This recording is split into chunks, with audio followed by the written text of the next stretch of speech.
Baiklah, Assalamualaikum warahmatullahi wabarakatuh. Waalaikumsalam warahmatullahi wabarakatuh. Selamat pagi rekan-rekan semua. Pagi Kak. Apakah kabarnya sehat pada pagi hari ini? Sehat Kak. Oke, baiklah. Sebelum kita memulai materi kepelatihan kita pada pagi hari ini, di sini saya mengharapkan rekan-rekan untuk memahami keselamatan kepelatihan di tempat ini.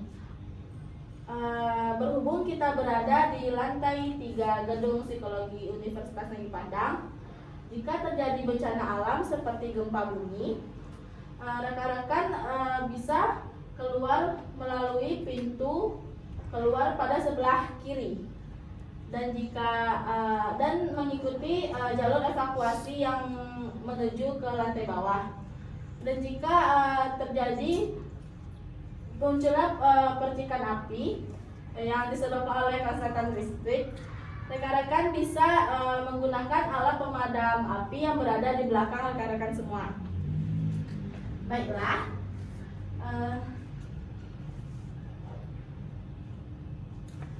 sebelumnya saya akan memperkenalkan diri saya. Saya Dwifa Amartia Evami sebagai instruktur pada pagi hari ini, merupakan mahasiswa Psikologi Universitas Negeri Padang. Saya berusia 20 tahun dan asal saya yaitu Padang.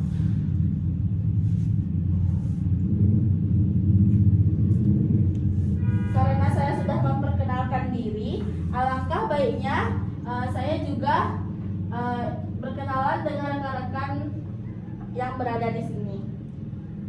Sebelum itu saya akan mengabsen rekan-rekan semua. Yang pertama Hesti Desri Utami. Hadir Kak. Yang kedua Fatia Nida. Hadir. Yang ketiga Anugrah Dwi. Baiklah. Terima kasih rekan-rekan. Selanjutnya yaitu kita akan melakukan ice breaking. Diharapkan kepada rekan-rekan semua berdiri sebentar. Ayo silakan. Sedikit maju rekan-rekan. Gimana? Silakan ya. Cluenya, jika saya berkata yang diawali dengan Simon Says, contoh seperti Simon Says angkat tangan, angkat tangan, maka rekan-rekan harus mengangkat tangan rekan-rekan. Jika saya tidak berkata yang diawali dengan Simon Says, maka rekan-rekan tidak boleh melakukan apa yang saya katain. Oke Kak, apakah rekan-rekan paham? Paham. Oke, kita coba dulu ya. Oke. Saya lompat. Ngapain? Itu nggak boleh. Saya kan lompat. Kalau ngomong nggak boleh ikutin dia. Sepertinya rekan-rekan kurang fokus ya. Oh gitu. Jika saya berkata dengan diawali dengan Simon Say, maka rekan-rekan harus mengikuti apa yang saya bilang. Karena kan Kalau jika diawali pakai sama bambu. saya, jika tidak boleh mengikuti. Ini ikuti perkataan saya ya. Iya. Oke. Ya Kak. Kita ulangi ya rekan-rekan. Ya, Ya, Kak. harap fokus ya. Simon Say, lompat. Angkat tangan. Aduh. Kurang fokus ya Hesti ya. Kita ulangi lagi ya. Simon Say, angkat tangan. Simon Say, pegang bahu. Pegang lutut. Oke. Sudah mulai fokus ya. Sudah mulai melek matanya rekan-rekan semua? Belum. Belum? Oke, kita ulangi lagi. Lagi. Simon Say, pegang perut. Pegang kepala. Simon Say, pegang bahu. Simon Say, duduk. Simon selesai. Berdiri. Pegang lutut. Pegang siku. Oh, sudah mulai fokus ya rekan-rekan semua ya. Ya. Apakah sudah semangat? Sudah mulai panas badannya? Sudah. Sudah siap untuk mengikuti materi? Sudah. Baik, terima kasih rekan-rekan. Dipersilakan untuk duduk kembali ke tempatnya ya. Siap.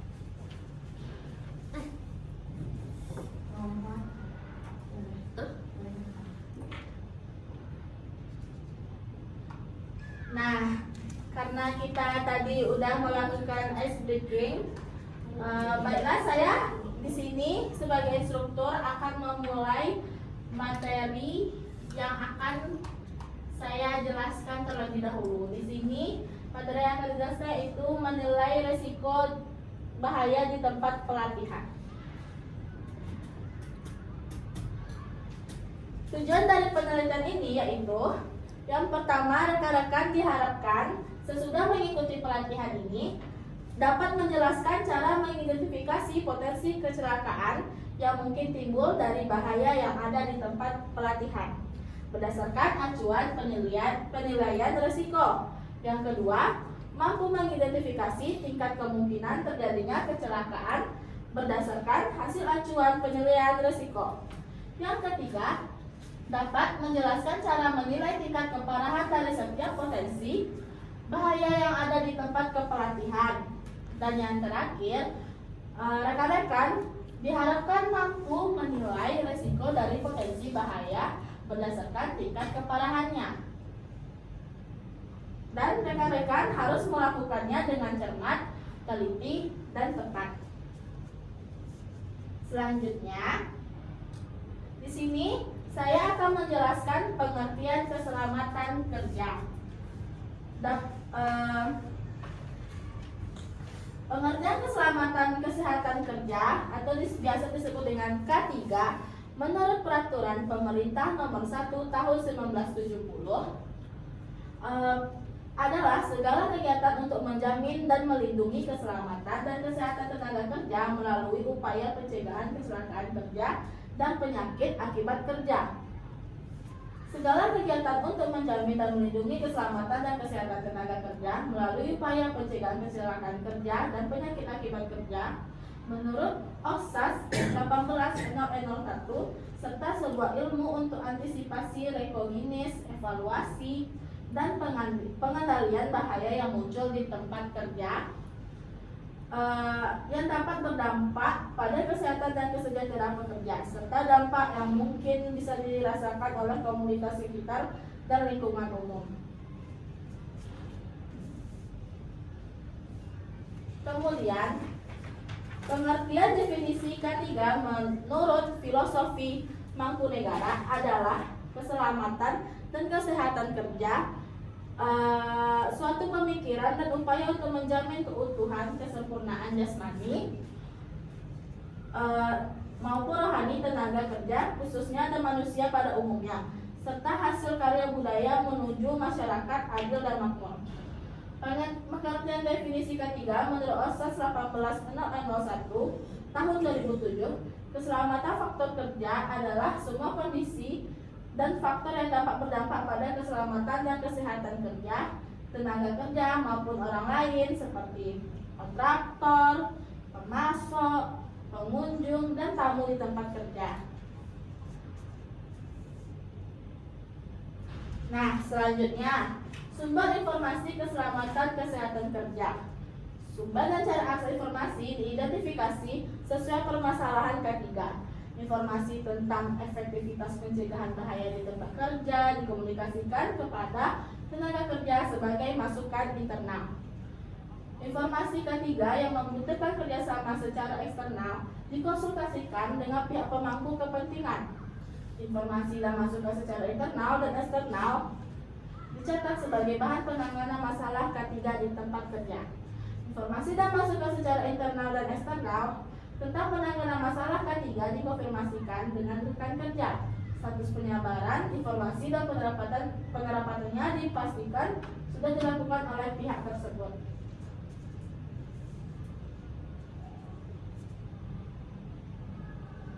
Nah, selanjutnya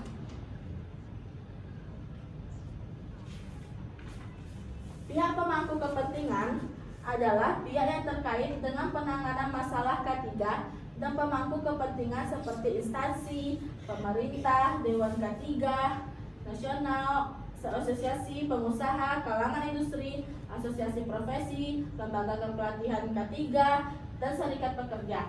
Pihak terkait adalah pimpinan masing-masing di tempat kerja dan tenaga kerja. Informasi internal dan eksternal mencakup insiden yang baru terjadi, insiden yang terjadi di tempat lain serupa tugas, pekerjaan, dan informasi umum tentang peningkatan penerapan K3 di tempat kerja. Lalu selanjutnya informasi terkait bahaya yang tersedia di tempat kerja. Informasi terkait bahaya yang tersedia di tempat kerja biasanya meliputi panduan manual, pengoperasian mesin dan peralatan. Yang kedua, materi safety data sheet atau biasa disebut MSDS yang disediakan oleh produsen bahan kimia. Laporan inspeksi langsung di lapangan dan laporan inspeksi dari lembaga pemerintah atau tim audit. Lalu catatan kecelakaan dan penyakit akibat kerja sebelumnya serta laporan investigasi kecelakaan kerja. Dan selanjutnya catatan dan laporan kompensasi pekerja yang mengalami kecelakaan atau terkena penyakit akibat kerja. Next, cara mengidentifikasi bahaya di tempat kerja. Salah satu penyebab utama kecelakaan kerja dan penyakit akibat kerja adalah kegagalan untuk mengidentifikasi atau mengambil bahaya yang ada atau bahaya yang sebenarnya dapat dicegah di tempat kerja. Lalu, penilaian risiko merupakan salah satu tahap perencanaan dalam sistem manajemen keselamatan dan kesehatan kerja. SMK 3 yang diwajibkan dalam standar ISO 45001 tahun 2018 maupun standar PP nomor 50 tahun 2012 terkait SMK 3. Nah, selanjutnya di sini ada macam-macam potensi bahaya. Potensi bahaya menurut Hazard di lingkungan kerja. Hazard merupakan elemen-elemen lingkungan fisik yang menimbulkan potensi bahaya bagi manusia. Dalam hal ini, hazard adalah suatu objek di mana terdapat energi, zat ataupun kondisi kerja yang potensial dapat mengancam kesehatan dan keselamatan. Sumbernya yaitu seperti bahan kimia, bagian-bagian mesin, bentuk energi, metode kerja, situasi kerja, bentuk kerusakan, kerugian yang bisa terjadi karena dapat berupa cacat fisik, cedera, kerusakan properti, kerugian produksi, dan kerusakan lingkungan. Nah, di sini ada 5 jenis potensi bahaya hazard yang paling utama. Yang pertama yaitu fisikal atau bahaya fisik. Bahaya fisik adalah yang paling umum dan biasa terjadi di tempat kerja, termasuk kondisi tidak aman yang menyebabkan cedera, penyakit, cacat fisik maupun kematian. Jenis bahaya ini merupakan salah satu yang paling mudah untuk kita identifikasi tempatnya. Namun seringkali kita abaikan saking kita terbiasa melihatnya sehari-hari seperti contohnya kabel tak terawat, sambungan kabelnya yang udah terkelupas, kebocoran air yang ada di tempat kerja. Hal-hal seperti itu kadang kita sama sekali tidak peduli dan selalu melakukan penundaan untuk perbaikan karena dirasa masih berfungsi. Nah, di sini ada contoh bahaya fisik. Yang pertama yaitu bekerja dengan peralatan dengan tegangan tinggi. Yang kedua, sambungan kabel yang udah bermasalah. Yang ketiga, lantai yang basah. Yang keempat, tata letak area kerja yang tidak tepat. Lalu yang kelima, kondisi pencahayaan pada ruang kerja. Yang keenam yaitu suhu. Dan yang ketujuh yaitu kelembapan. Dan kedelapan yaitu paparan radiasi sinar matahari. Lalu ada ruang yang sempit, bekerja dengan peralatan bertenaga, lalu lantai yang tidak rata, beban yang diterima pada kondisi tubuh yang statis, dan paparan medan elektromagnetik. Lalu bahaya overheat dan benda-benda tajam. Dan terakhir itu peralatan yang bergerak dengan cepat. Nah, yang kedua yaitu ada bahaya kimia. Bahaya kimia di sini yaitu zat yang memiliki karakteristik dan efek yang dapat membahayakan kesehatan dan keselamatan manusia. Contohnya seperti reaksi kimia, proses produksi kimia, penyimpanan bahan kimia, zat yang mudah terbakar, bahan mudah terbakar, zat karsinogenik, zat mutagenik, zat oksidasi, dan zat korosif.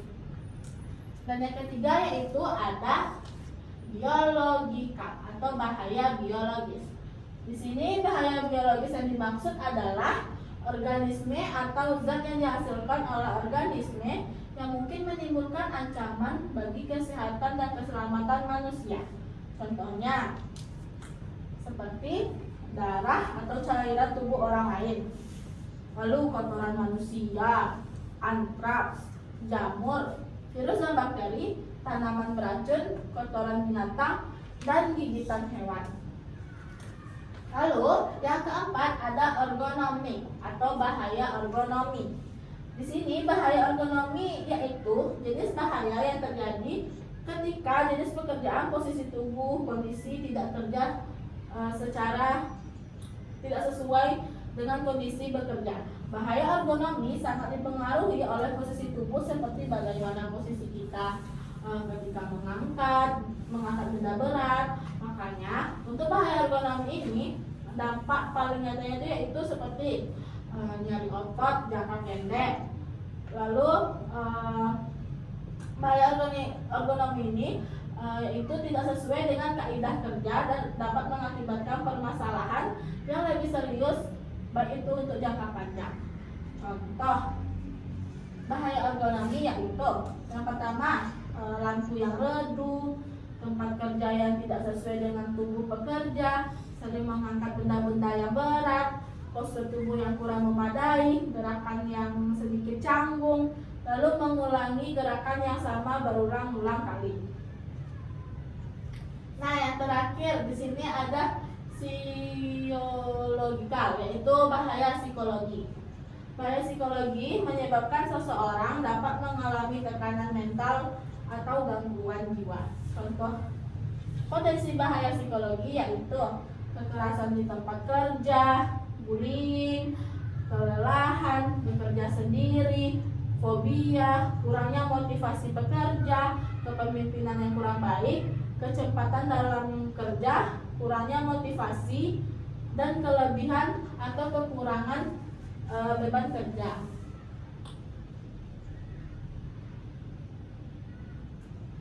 Nah,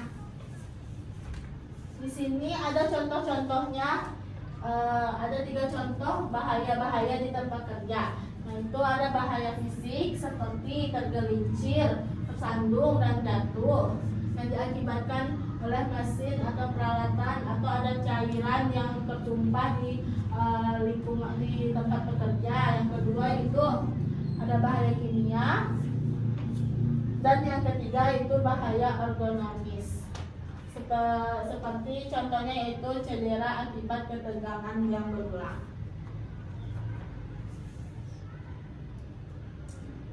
Yaitu jenis potensi bahaya hazard di lingkungan kerja. Seperti ini tanda-tanda yang biasa diberikan di tempat bekerja. Bisa rekan-rekan lihat contoh jenis-jenis ini.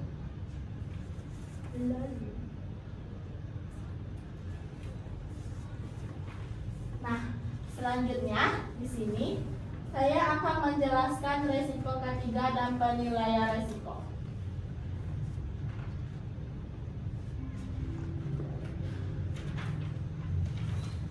Resiko adalah kombinasi atau konsekuensi suatu kejadian yang berbahaya dan peluang terjadinya kejadian tersebut. Penilaian resiko merupakan hasil kali antara nilai frekuensi dengan nilai keparahan suatu resiko.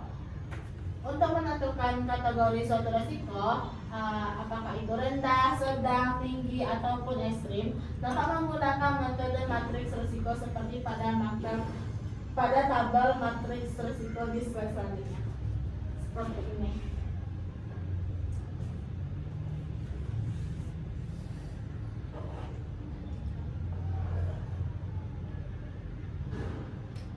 Nah, ini adalah contoh tabel matriks resiko yang berada di tempat kepelatihan atau tempat kerja.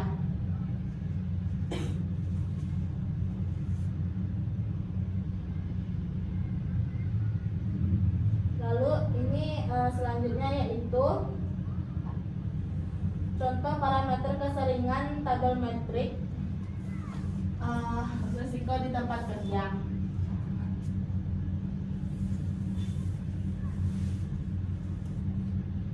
Dan yang ini merupakan contoh keparahan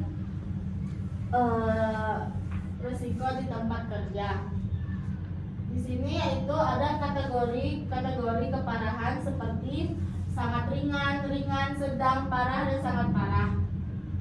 Dan contoh parameternya itu yaitu yang sangat ringan yaitu tidak terdapat cedera atau penyakit tenaga kerja, dapat langsung bekerja kembali. Sedangkan contoh parameter keduanya, total kerugian kecelakaan kurang dari 1 juta rupiah. Yang keringan, cedera ringan tenaga kerja dapat langsung bekerja kembali. Contoh parameter keduanya yaitu total kerugian kecelakaan kerja antara 1 juta sampai 1.500.000. Nah, yang ketiga yaitu sedang, yang mendapatkan P3K, tindakan medis kerja lebih dari 1 kali 24 jam. Di sini total kerugian kecelakaannya kisarannya 1.500.000 sampai 5 juta. Lalu ada kategori keparahan yang parah. Contoh parameternya itu memerlukan tindakan medis lanjut atau rujukan, cacat sementara, terdapat jam kerja hilang 1 kali 24 jam. Total kerugian kecelakaan kerja antara 5 juta sampai 10 juta. Lalu yang terakhir ada sangat parah. Contoh parameter satunya itu cacat permanen, kematian, terdapat jam kerja hilang lebih dari 1 kali 24 jam. Contoh parameter keduanya yaitu kerugiannya lebih dari 10 juta rupiah.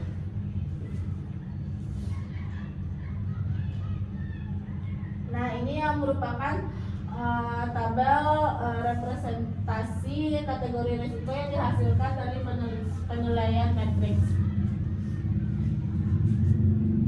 Yang rendah yaitu perlu aturan atau prosedur atau ragu, sedangkan yang sedang perlu tindakan langsung, yang tinggi perlu perencanaan pengendalian, dan yang ekstrim perlu perhatian dari manajemen atas di tempat kerja. Nah, selanjutnya di sini yaitu ada contoh-contoh alat pelindung diri atau biasa disebut dengan APD. Contohnya seperti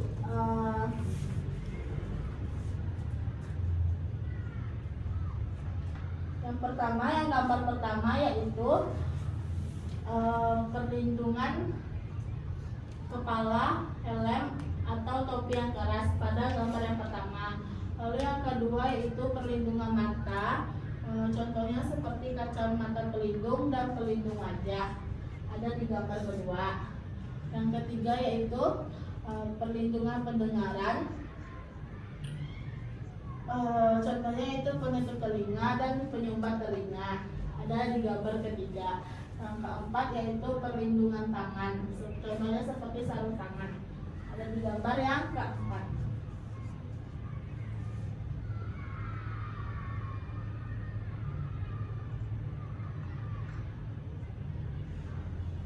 Nah, sebelum kita masuk ke selanjutnya yaitu kesimpulan.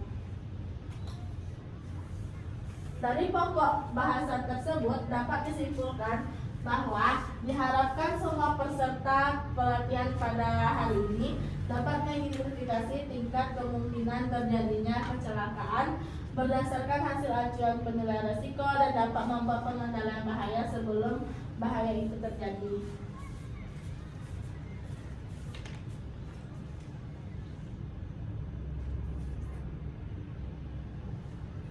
Baiklah,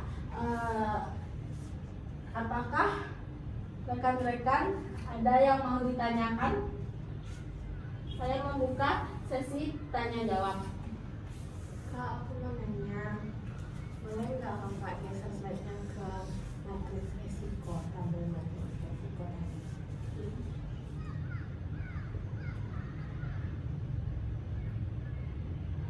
Lanjut, Kak. Itu kan ada keparahan sangat ringan, sedang, berat, sangat berat. Terus yang tabel matriksnya sangat sering, sedang, jarang, dan sangat jarang. Itu frekuensi, Kak. Aku mau nanya ke kakak, gimana cara kita menentukan tingkat keparahan kalau frekuensi kan misalkan nentuinnya tuh ya seberapa sering kan dia terjadi. Nah kalau keparahan itu gimana cara kita nentuin apakah dia sangat berat atau dia cuma berat aja? Baiklah, Hesti. Di situ di keparahan itu ada contohnya di tabel yang nih kategori keparahan. Terus? Di sini kan dijelaskan seperti yang kategori parah dan sangat parah. Contohnya itu seperti memerlukan tindakan medis lanjut, rujukan atau cacat sementara dan terdapat jam kerja hilang 1 kali 24 jam. Sedangkan yang sangat parah yaitu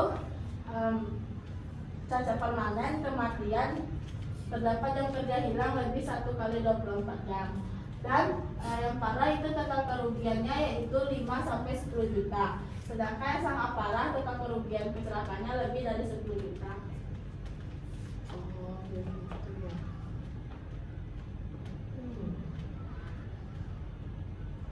Oke Kak, aku paham. Nah, selanjutnya apakah ada yang ingin bertanya lagi? Kak tunggu, tapi aku mau tanya lagi yang tadi. Apa Ya. Kak? Ya. Aku mau nanya. Boleh. Untuk contoh parameter itu kan total kerugian kecelakaan kerja kurang dari 1 juta. Ada total kerugian kecelakaan gitu. Itu maksud total kerugian kecelakaan itu kerugian perusahaan mengganti rugi atau seperti apa Kak? Contoh parameter 2 itu kan total kerugian kecelakaan yang kurang, misalnya contohnya kurang dari 1 juta. Itu tuh total pengeluaran yang dikeluarkan oleh pihak atas perusahaan tempat kerja atau pelatihan. Dan di mana di situ merupakan bantuan gitu loh, kayak bantuan akibat cedera atau yang terjadi di lingkungan kerja. Oh gitu. Terus kalau tadi tuh aku kira total kerugian itu maksudnya total kerugian kan seharusnya nih misalkan kayak yang sangat parah itu terdapat jam kerja hilang lebih dari 1 kali 24 jam, total kerugiannya melebihi 10 juta. Aku kira sebelumnya total kerugian itu total apa seharusnya perusahaan itu bisa dalam waktu 1 kali 24 jam dia bisa dapat menghasilkan 10 juta. Tapi ternyata bukan seperti itu ya. Bukan seperti itu. Itu adalah dana yang keluar akibat kecelakaan kerja para anggota kerja atau kepelatihan gitu loh. Oke, aku paham. Makasih Kak. Ya, sama-sama Hesti. Selanjutnya, Yaya, apakah ingin bertanya? Silakan. Lanjut topik pasti tadi. Kalau misalnya nanti dia bisa mengalami cacat permanen gitu, kan ada beberapa perusahaan yang mereka tuh punya standar fisik gitu loh untuk pekerjaannya gitu. Kalau misalnya salah satu karyawan yang mengalami cacat permanen akibat kecelakaan kerja tadi, apakah setelahnya perusahaan itu akan memberikan jaminan hidup selanjutnya? Karena kan ada beberapa perusahaan yang tidak merekrut lagi gitu loh, biasanya mereka dipulangkan. Nah, apakah setelahnya mereka akan mendapatkan jaminan hidup selanjutnya atau enggak? Baiklah, makasih ya pertanyaannya. Ada beberapa sebagian perusahaan yang tetap merekrut pekerja yang mengalami kecelakaan seperti cacat permanen atau cacat sementara. Itu biasanya masih ada yang memperkerjakan gitu loh, perusahaannya masih merekrut itu. Tapi ada juga beberapa perusahaan yang yang memberi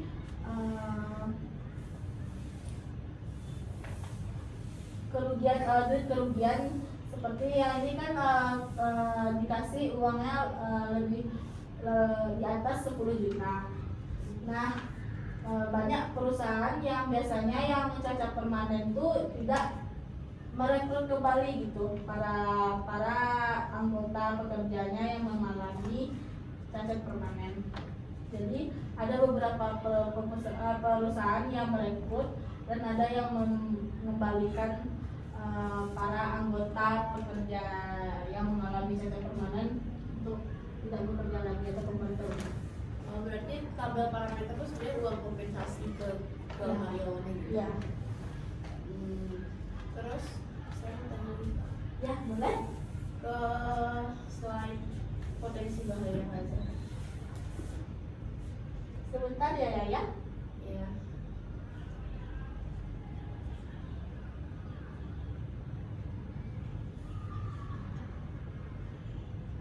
Yang ini? Iya. Nah, ini kan di sini tadi Kakak menjelaskan tentang physical, bahaya fisik, terus chemical, biological, sama ergonomik, sama si psychological. Tadi Kakak juga sudah menjelaskan contoh-contohnya. Boleh disampaikan lagi Kak contohnya, dan sekali pertanyaan saya, dari contoh-contoh yang tadi sudah Kakak jelaskan, gimana cara kita menghindari apa-apa saja gitu yang harus kita lakukan untuk menghindari bahaya-bahaya tersebut gitu, masing-masing ya Kak?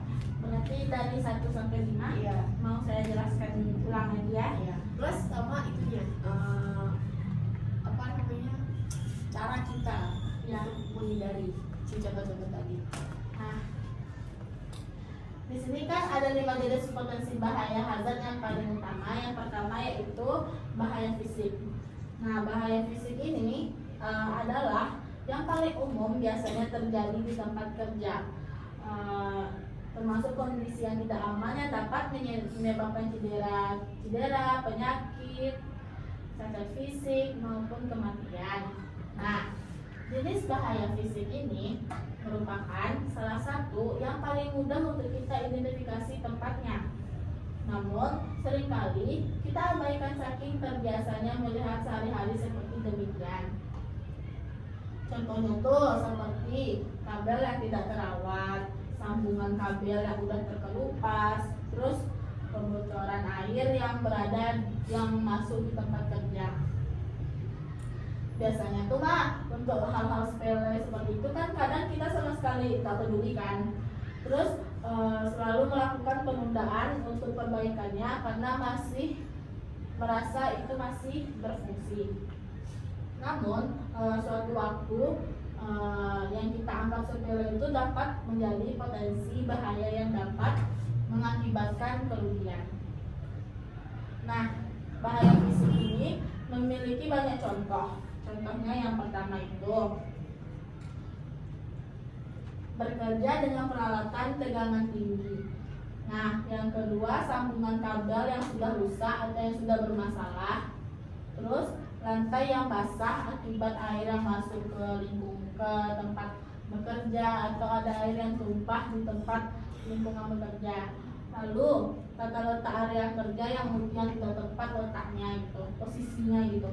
Lalu kondisi pencahayaan yang berada di ruangan kerja dan suhu juga termasuk bahaya fisik. Suhu yang berada di ruang kerja juga termasuk bahaya fisik. Lalu kelembapan ruangan yang ada di tempat kerja. Terus paparan radiasi sinar matahari yang berada yang masuk ke dalam lingkungan kerja. Terus ruang yang sempit juga mempengaruhi bahaya fisik, dan bekerja dengan peralatan yang bertenaga atau yang biasa peralatan yang berat-berat itu juga masuk ke dalam contoh bahaya fisik. Lalu lantai kerja yang tidak rata juga merupakan salah satu contoh bahaya fisik. Dan yang selanjutnya itu beban yang diterima pada kondisi tubuh yang statis. Lalu paparan medan elektromagnetik juga berpengaruh, dan benda-benda tajam yang berada di lingkungan ruang kerja seperti itu pisau karter atau penggaris besi itu kan ada yang bagian tajamnya, itu juga mempengaruhi bahaya fisik. Lalu yang terakhir yaitu peralatan yang bergerak cepat seperti mesin-mesin pemotong, itu juga mempengaruhi bahaya fisik itu. Dan yang kedua yaitu ada bahaya kimia. Bahaya kimia di sini yang dimaksud adalah zat yang memiliki karakteristik dan efek yang dapat membahayakan kesehatan dan keselamatan manusia.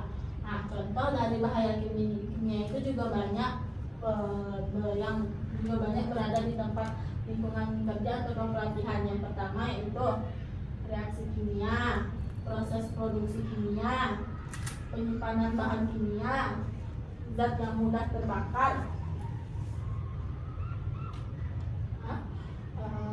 Selanjutnya yaitu bahan yang mudah terbakar, zat karsinogenik, zat mutagenik, zat oksidasi, dan zat korosif. Lalu di sini yang ketiga yaitu ada yang namanya bahaya biologis. Nah, bahaya biologis di sini yang dimaksud yaitu organisme atau zat yang dihasilkan oleh organisme yang mungkin menimbulkan ancaman bagi kesehatan dan keselamatan manusia atau pekerja yang berada di tempat tersebut. Nah, contohnya itu seperti darah ataupun cairan tubuh lain yang keluar dari orang lain. Lalu kotoran manusia yang seperti WC mereka yang kotor dan tidak bersih, itu juga mempengaruhi. Lalu ada antraks, dan kemudian jamur yang berada di tempat lembab yang berada di ruangan kerja juga mempengaruhi. Lalu virus dan bakteri yang berasal dari dalam atau luar lingkungan kerja. Lalu tanaman beracun, kemudian kotoran binatang seperti hewan-hewan yang masuk ke dalam tempat bekerja seperti kucing, lalu seperti burung, lalu seperti tikus itu juga berbahaya gitu, juga mempengaruhi bahaya biologis yang berada di lingkungan kerja. Lalu gigitan hewan juga mempengaruhi bahaya biologis yang ada di lingkungan kerja seperti gigitan nyamuk atau gigitan hewan-hewan kecil yang berada di ruangan kerja yang mengakibatkan seperti kayak para pekerja bisa terserang penyakit yang berasal dari hewan-hewan tersebut. Nah, yang keempat ada ergonomik. Nah, ergonomik itu yaitu bahaya ergonomi. Bahaya ergonomi yaitu jenis bahaya yang terjadi ketika pekerjaan, posisi tubuh, dan kondisi kerja tidak sesuai. Nah, bahaya ergonomi ini sangat dipengaruhi oleh posisi tubuh seperti bagaimana posisi kita ketika mengangkat beban berat gitu. Makanya untuk bahaya ergonomi ini dampak paling nyatanya adalah nyeri otot jangka pendek. Namun melakukan pekerjaan yang tidak sesuai dengan yang harusnya dikerjakan juga dapat mengakibatkan permasalahan yang lebih serius untuk jangka panjang.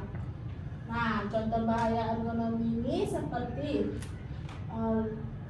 lampu yang redup di ruangan bekerja itu juga mempengaruhi ya, juga mempengaruhi bahaya dalam di tempat bekerja gitu.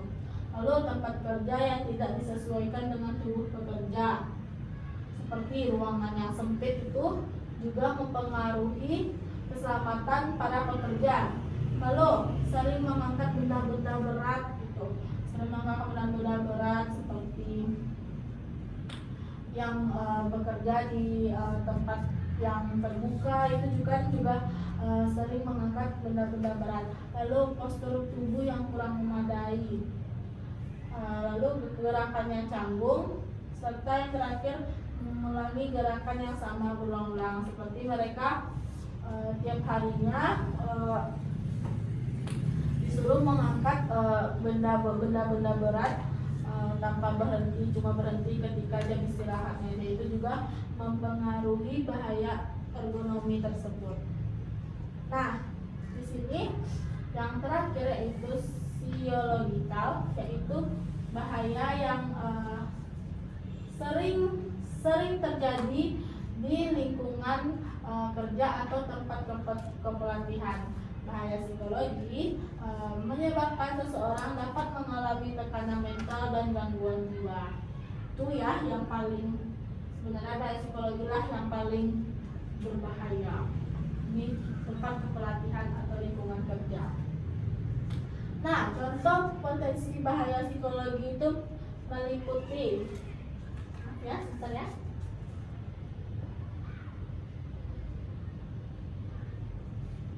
Nah, sebentar. Nah, contoh bahaya psikologi itu seperti kekerasan di tempat kerja, bullying, kelelahan, bekerja sendiri, fobia, kurangnya motivasi bekerja, kepemimpinan yang kurang baik, kecepatan kerja, kurangnya motivasi, kelebihan atau kekurangan beban kerja. Nah, di sini ini ada cara untuk mengurangi potensi bahaya yang ada di lingkungan kerja itu, yaitu mengurangi kerutinan yang seperti mengurangi kerutinan yang ada di tempat kerja, lalu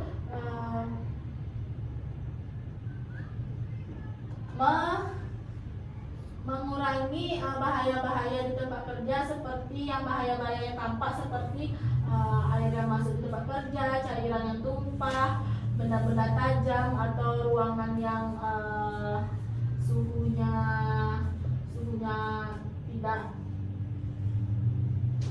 suhunya kurang gitu, dan kelembapan di ruangan kerja. Seperti itu ya, apakah ya sudah puas dengan pertanyaan jawaban tadi? Sudah. Nah, terima kasih. Apakah teman-teman ada yang ingin bertanya lagi? Tidak, Kak. Nah, baiklah. Jika tidak ada teman-teman yang ingin bertanya lagi, saya akan menutup materi kepelatihan pada hari ini. Tetapi sebelum kita menutupnya, di sini kita akan melakukan evaluasi yang diharapkan teman-teman dapat paham dan menjawab tiga pertanyaan ini. Di sini saya akan memberikan kertas untuk tempat teman-teman menjawab pertanyaannya.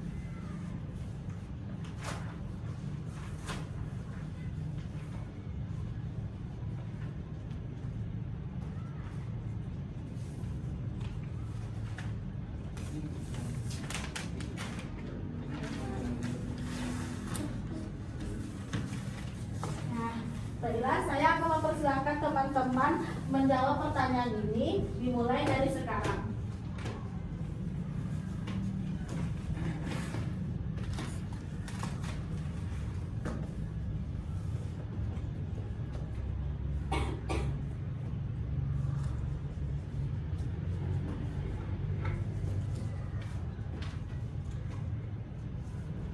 Diharapkan teman-teman menjawab sendiri ya, dan tidak mencontek atau melihat jawaban dari rekan-rekan sebelahnya. Ya, tolong matanya dikendalikan. Ya, nom. Apakah ada kesusahan dalam menjawabnya? Enggak, Kak. Tidak, Kak. Ini Kak, apakah udah susah? siap? Kak udah siap, Kak. Mungkin Kak udah. Ini nomor 3 belum Hesti. Ini yang nomor 3, Kak. Ini poin nomor 3 nih. Oh iya, baiklah. Oke, apakah Yaya sudah siap? Belum sepertinya. Baiklah, apakah Dwi sudah siap? Buat namanya dulu ya, Dwi.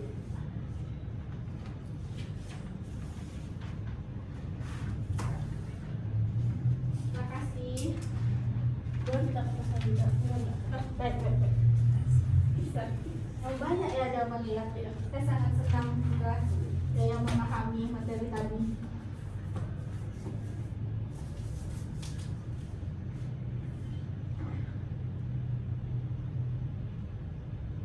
Apakah sudah ya?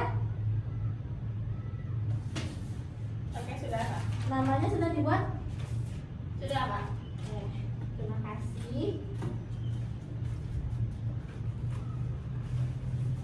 Baiklah, karena rekan-rekan semua telah menjawab pertanyaan evaluasi di akhir materi, maka saya akan menutup pertemuan kita pada pagi hari ini. Diharapkan rekan-rekan dapat memahami risiko-risiko bahaya yang berada di lingkungan tempat kerja atau kepelatihan setelah saya menjelaskan materi pada hari ini. Baiklah, jika ada kata-kata yang salah atau penyampaian saya yang kurang jelas, mohon maaf. Wabillahi taufiq wal hidayah. Assalamualaikum.